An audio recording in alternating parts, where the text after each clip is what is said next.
I'm very pleased to welcome to the stage Dimitri Reyes, who is a Puerto Rican multidisciplinary artist, educator, and content creator from Newark, New Jersey. They serve as the marketing and communications director for CavanKerry Press. They are going to be up here reading for the next 30 minutes. We've got blankets on the ground. Come kick off your shoes. We have chairs. We're so excited you're here with us. Welcome to the New York Poetry Festival. Let's give a round of applause to Dimitri.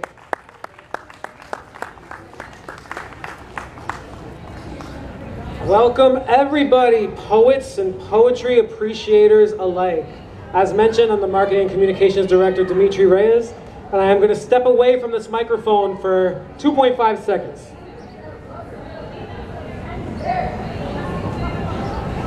Okay, maybe that was 3 seconds, but I promise I'll be gone very shortly.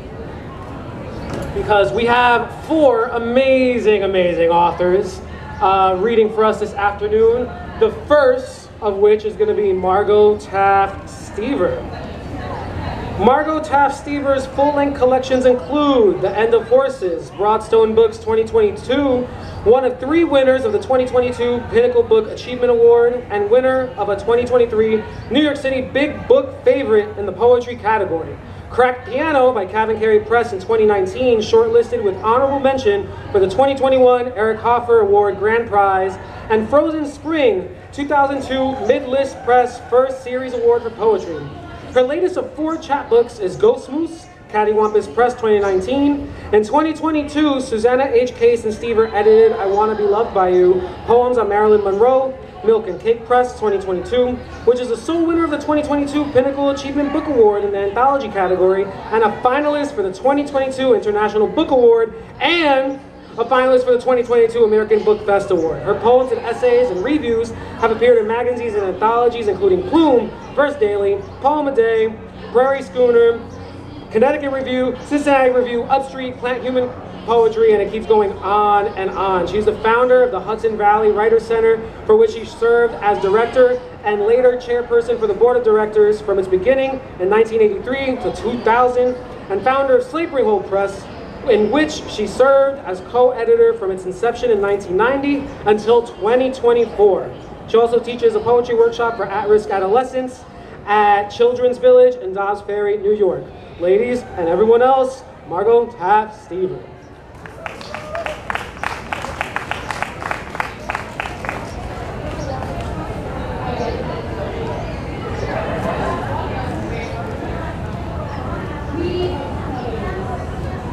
It's great to be back at the New York City Poetry Festival again. It's an honor to represent CavanKerry Press with so many fabulous poets.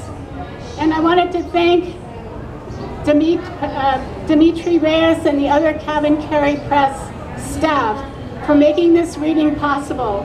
I'm going to read 2 poems from Cracked Piano, which was published in 2019 by CavanKerry Press, and one more recent poem. Idiot's Guide to Counting. How do you become one with the horse, riding and becoming the act of riding, and the horse becoming the self and the other at exactly the same seconds, counting strides, counting muscle movement, counting fences, hurtling over them with the horse, counting the everything of one. How do you count? How do you pull a muscle turning over in bed at night? Measurements that change everything, counting back to everything, the everything of one, the pulled muscles of the back of one, the entanglement of one, the waves of particles, counting back, the quantum. How to become one with the branches of a tree, a grandfather tree in an apple orchard that no longer exists. Separate one from horse, from tree, counting numbers, counting the grandfather tree to find the solution of one. Counting trees, leaves, counting everything as no longer existing, counting the everything of one.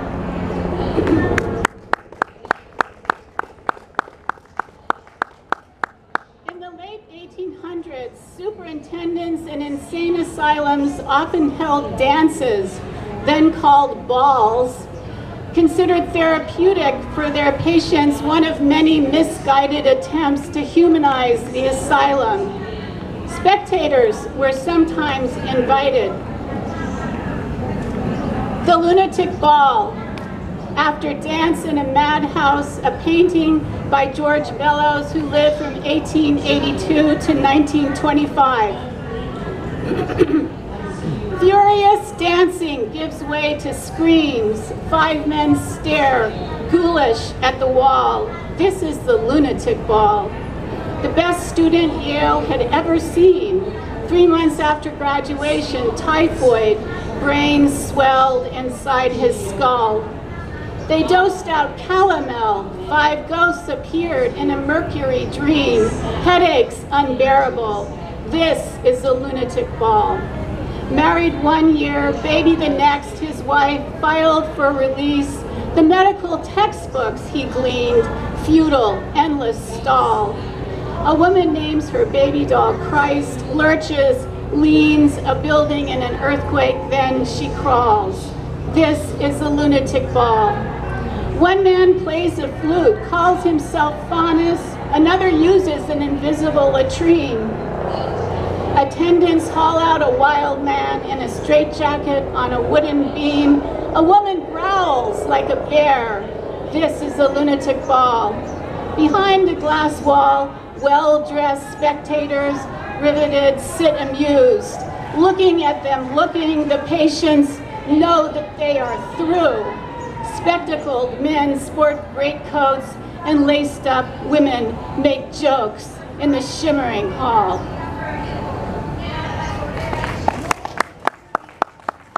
And my last poem is a more recent poem, so far uncollected in any book, and it's actually part of an anthology collected by WordWorks Press. From the Belly, poets respond to Gertrude Stein's Tender Buttons. It's titled No Book, after book by Gertrude Stein. Only a few humans left, only a few humans living in northern Canada. No books, a few humans, no banks either, no banks left. Run on banks, dried the banks up. No green, no green. Conflagration in the west, then the east. Flood first, then fires, some black, same black. The ocean was so vast and blue. The dry, unreliable, raised land. The dust, the dry, cracked wheat buckling. This individual aridity, the raw end of futility, the futile rawness of the end. How can we ever forgive? Everyone is infected, infecting others, so there is no safety. Everyone is exposed, boneward, exposed, inside and out. There is no stopping it. Until I get some confirmation, I refuse to go on and on, writing down these solitary words on this solitary page, in this solitary room without flowers. Until I get some confirmation, I refuse to go on with this solitary confinement, inventing the improbable, this improbable solitary confinement without dogs, in which I am never alone, in which there is always noise, small crackling sounds, eerie sounds, creatures but not dogs, poking elongated noses out of bags. Inside my closet, and I always try to keep the door shut, a small mountain of intensity, and no one will ever acknowledge it. They will always gaze at me as if nothing is there while I point to it. Thank you.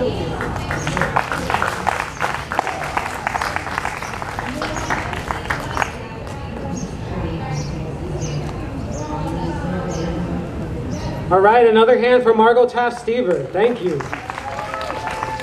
Next reader on our list is Paola Corso, the author of 7 books of poetry and fiction set in her native Pittsburgh area, where her Southern Italian immigrant family members were steelworkers. Her latest are Vertical Bridges, poems and photographs of city steps. The Laundress Catches Her Breath, winner of the Tilly Olson Award for Creative Writing, and Katina's Haircut, a novel and stories. As a member of the Park Slope Windsor Terrace Artist Collective, Corso's photographs have been exhibited in galleries, libraries, and open houses. A little more about Laundress Catches Her Breath. Details of daily urban working class life from a fiercely rendered narrative perspective is this book. Pioneering a mode of tough yet poignant documentary verse, Corso draws us into the grainy, grimy world of factory and clothesline, diner and lung disease, and filthy water with extraordinary skill. Her collection is, in fact, breathtaking. Ladies and gentlemen, everyone, please put your hands together for Paola.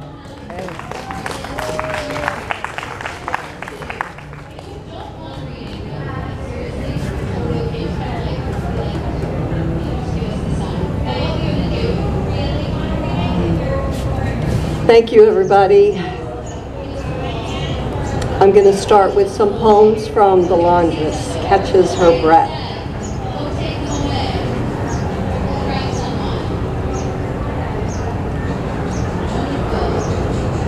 Bias.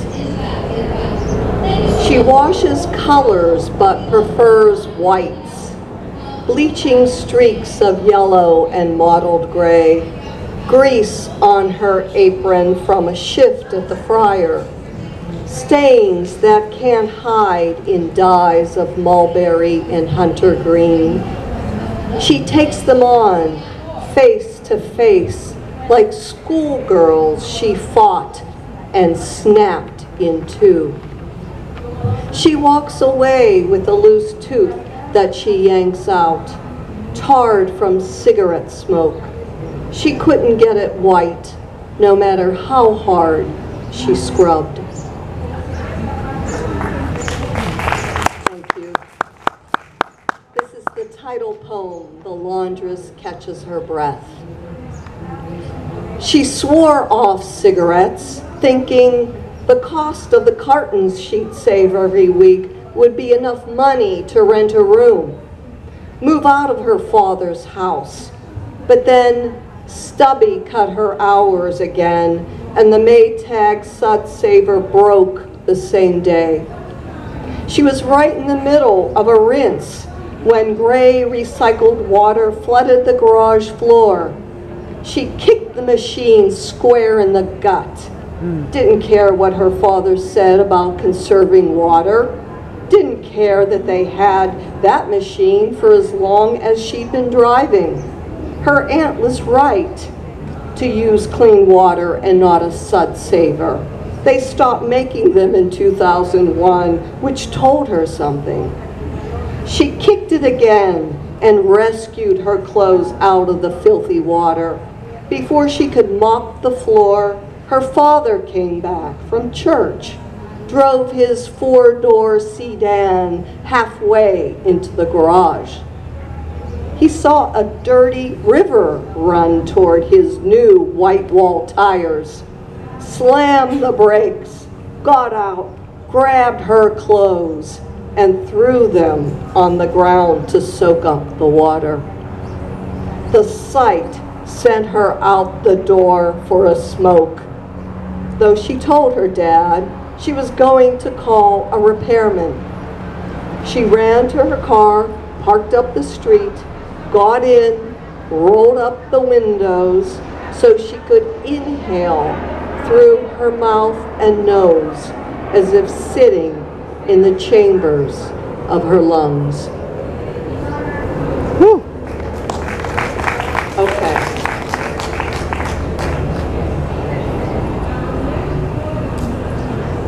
One more from this collection, Coal, Fire, Smoke.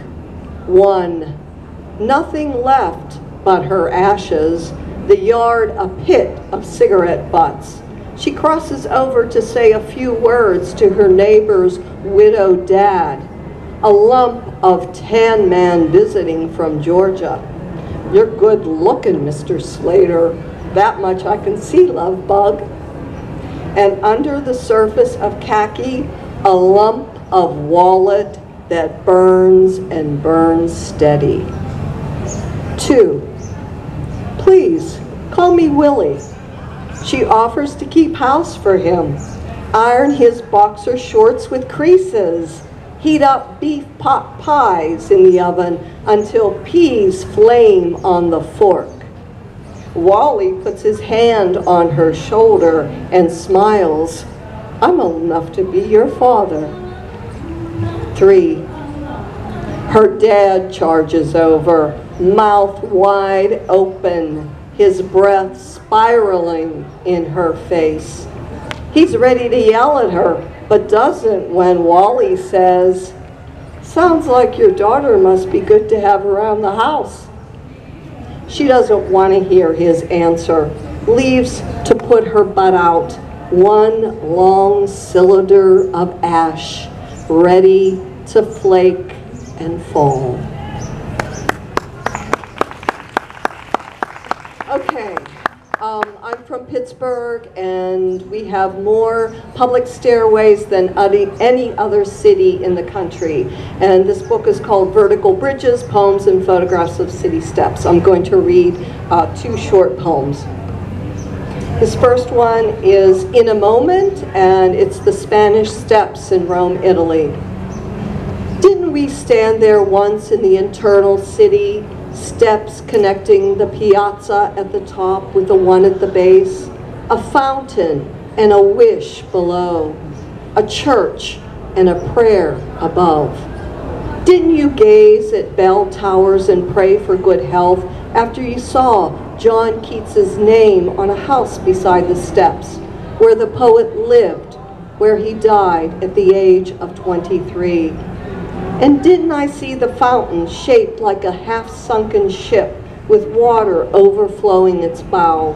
Toss my coin, make a wish to be Audrey Hepburn on a Roman holiday, riding a Vespa with Gregory Peck to the steps, licking a scoop of gelato.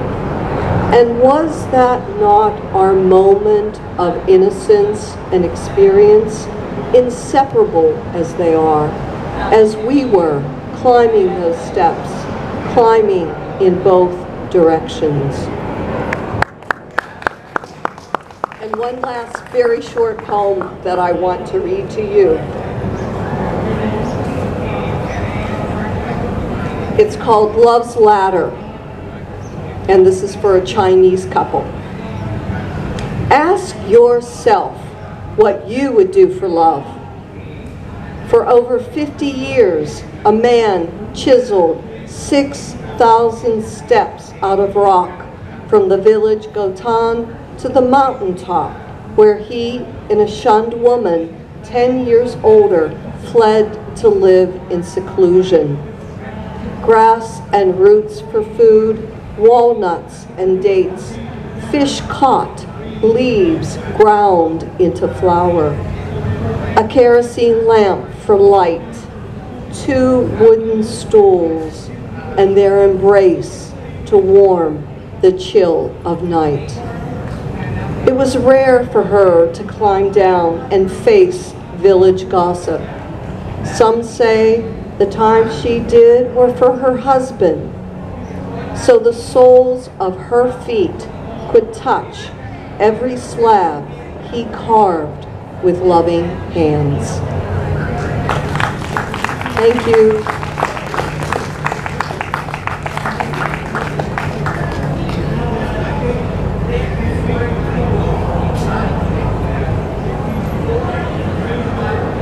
One more time for Paola Corso. Excellent, excellent. All right, let me get an audible something. Y'all with us, right? All right, perfect. Our next reader, super exclusive. She actually doesn't publish with us until next year, so we're in for a treat. Nadia Alexis is a poet, writer, photographer, and educator born and raised in Harlem, New York, to Haitian immigrants. Her debut collection of poetry and photography, Watersheds, is forthcoming from us, CavanKerry Press, in March 2025. Her writing and photography have appeared in numerous publications. She has received several awards and honors, including a 2025 Literary Arts Fellowship from the Mississippi Arts Commission, a 2024 Star Teacher Award, and the 2023 Poet of the Year honoree of the Haitian Creatives Digital Awards, among others. Nadia's photography has also been exhibited in several shows in the US and Cuba. a fellow of the Callaloo Creative Writing Workshop and the Watering Hole. She holds a PhD and an MFA in creative writing from the University of Mississippi. And she's lived in Mississippi for nearly 8 years. Everyone, put your hands together, Nadia Alexis.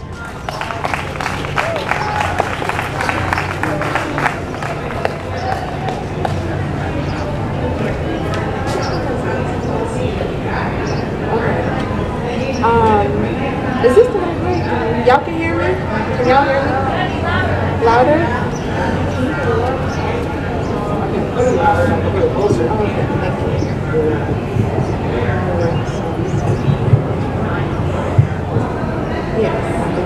Yes, thank you.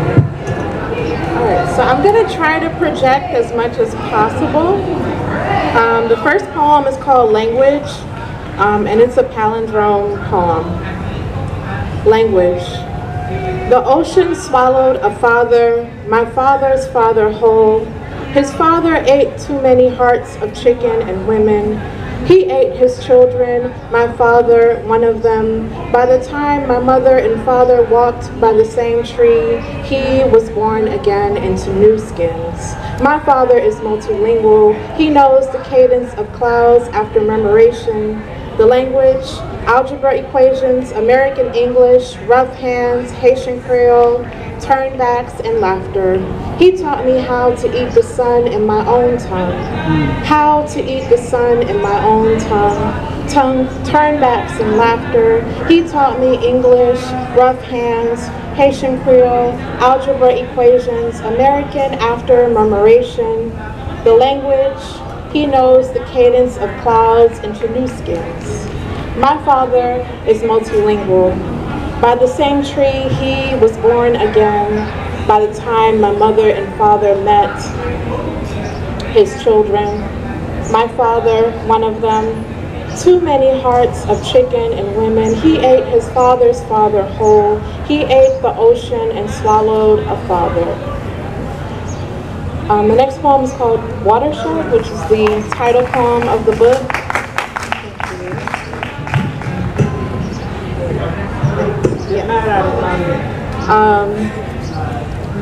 I arrive at my father's feet, a dying maple tree. He covers his eyes with mud while goats feast on my fallen hair. I hear my mother call for the Lord to send just enough rain for our lungs and her carnations to see a new season. My mother always said boys are best at taking.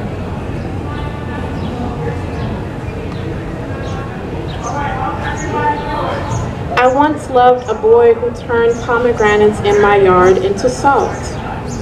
In the mirror, I see a donkey's head without a home. Daisies dance atop her hair, and she teaches me how to wail for cover. My mother and I kneel on uncooked rice. Sweat of our hands no longer remembers its owners. Our knees become prunes. One night, I see my father weep and rock like a forgotten river. How he must know what it's like to fight against disappearance.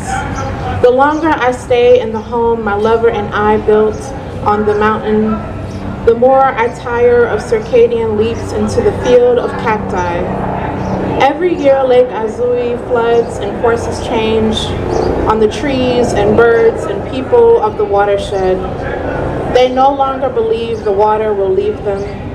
I spend nights running from hail and the company of vultures.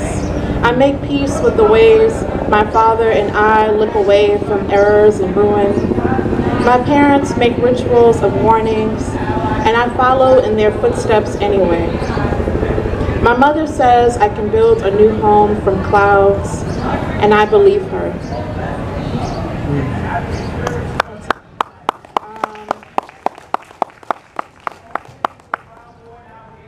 This one is called, I just have two more.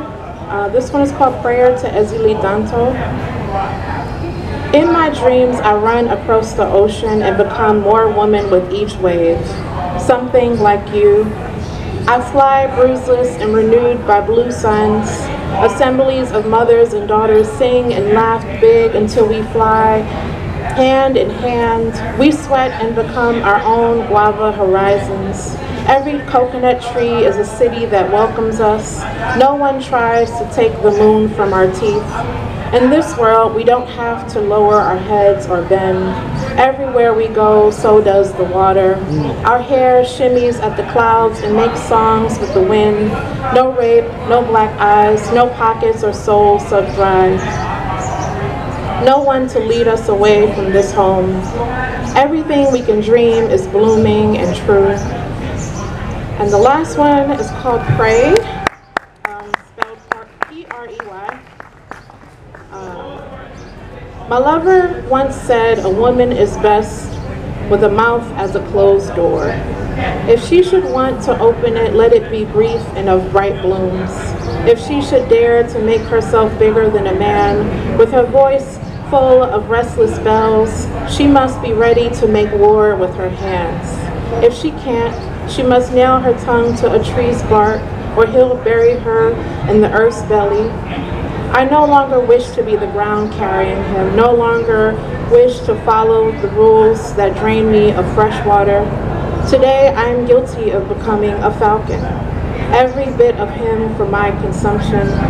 For years I have felt alone and dry-bellied, but tonight I am Ezeli Danto's child, armed with scarred rivers and silver. I strike and he falls like leaves under the weight of a half-woman, half-mountain.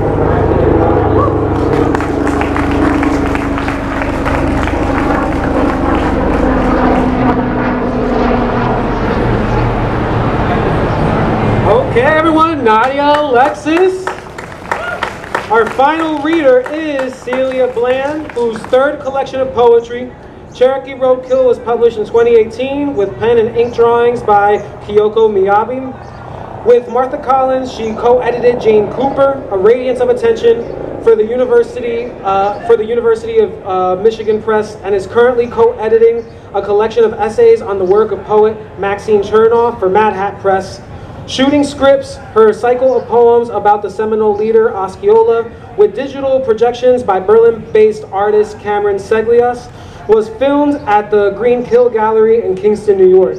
She has received the Raines Prize and Academy of American Poetry Prize, and was a resident at the Edward Albee Foundation and at Blue Mountain Center in the Adirondacks. I always say that wrong, public school education.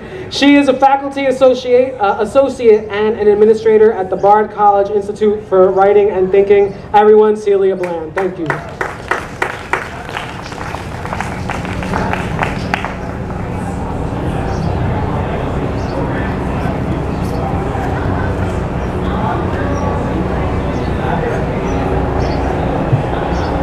Thank you, Dimitri. Thank you. And to Gabriel and Dana, the staff at CavanKerry, for inviting me. Is that all right? Okay, yeah. CavanKerry, I was lucky enough to be published by them. My first book was quite a beautiful, what a production. Oh my gosh, it's gorgeous. And so I'd like to begin with a poem by that book. The daughter who's unborn in this poem is 24 next week. Liquor never brewed.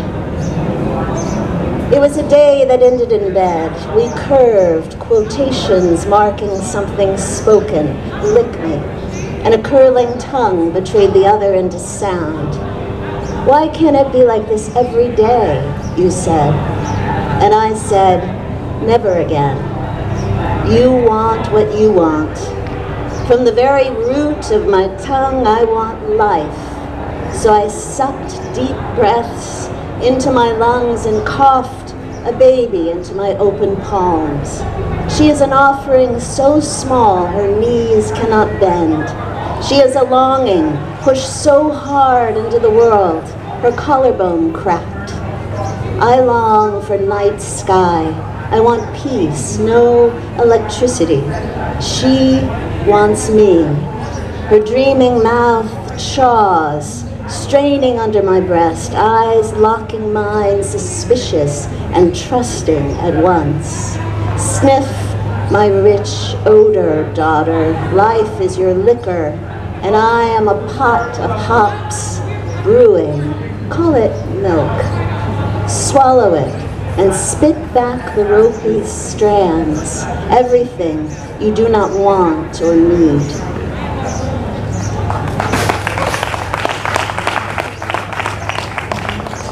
And I just remembered the other day this poem.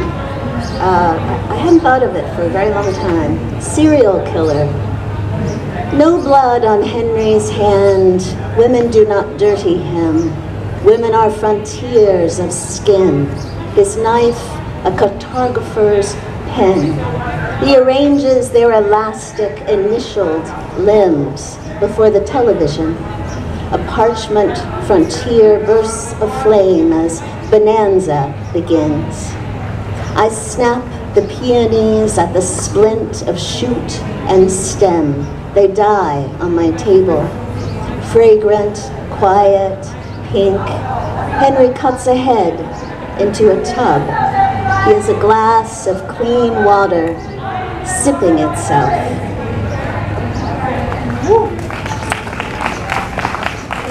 And this one from my third book, which was set up in Cherokee, North Carolina, where my grandmother's family's from.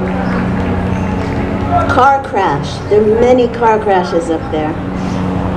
There was the first crash when my cousin crimped like a dog's ear the phone pole. They cut him from Chevy's metal skull with oversized shears. Teen King Stanley, my man, cracked up. This was in Cullowhee, Valley of the Lilies in Cherokee, an infinity for braves where they could suck lily sweetness through ochre nostrils and hunt the buck again. Stanley's buck teeth gouged asphalt as he unstrung my pretty crew-cut redskin. Chevy's radio tuning Grand Funk Railroad's I'm Your Captain. So cool, this engine Sunday school aid, broken. A resident scotch-taped Stanley's backbone to the buckboard, inflated his lungs with a bicycle pump, while we women keened by hospital bedpost, hymn singing, until his eyes bent like lilies and we set him. Thighs set, ankles set, wrists set, Adam's original rib set, in Cullowhee again. Jaw strung shut, pursed lips, a bottle cap about to pop. Stanley thought memories are a way to hold on to time. But who holds on to me?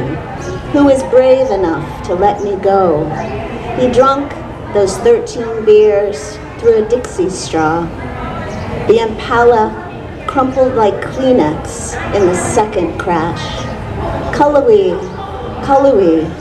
crows scavenge his teeth for brackish nests, and the new moon will not set.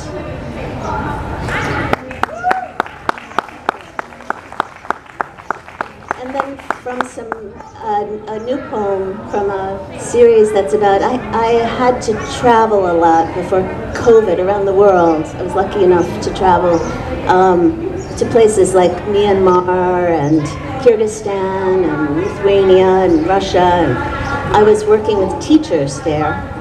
And this series is tentatively called Me Nil, as in keeping score. That these are all situations where I got a big zero. So, Mandalay mortality. So this is at the University of Mandalay in Myanmar, or Burma. The next day, I fell ill. And when I returned finally to my classroom, I found stretched upon my desk a dead man. Like many people rarely ill, I imagined my death in a simple bout of food poison. I cried out for the comfort of a cold cloth, ice water, and when my insides flew out of my body, it was a secret relief, an inexorable sleep, delicious to indulge as death's approach. The man found my classroom unlocked along the breezeway. He lay his head on a pad of newsprint brought from the States. I ceded that to him, but took the boxes of magic markers by his feet and blackened flip-flops and moved to another classroom.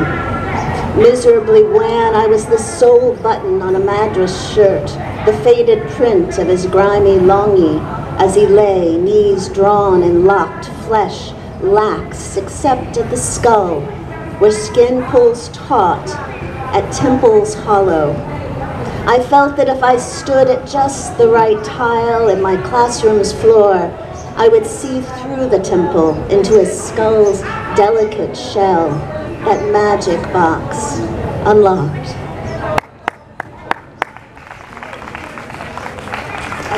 Just one more from that series. Okay, all right, that's it. Thank you so much.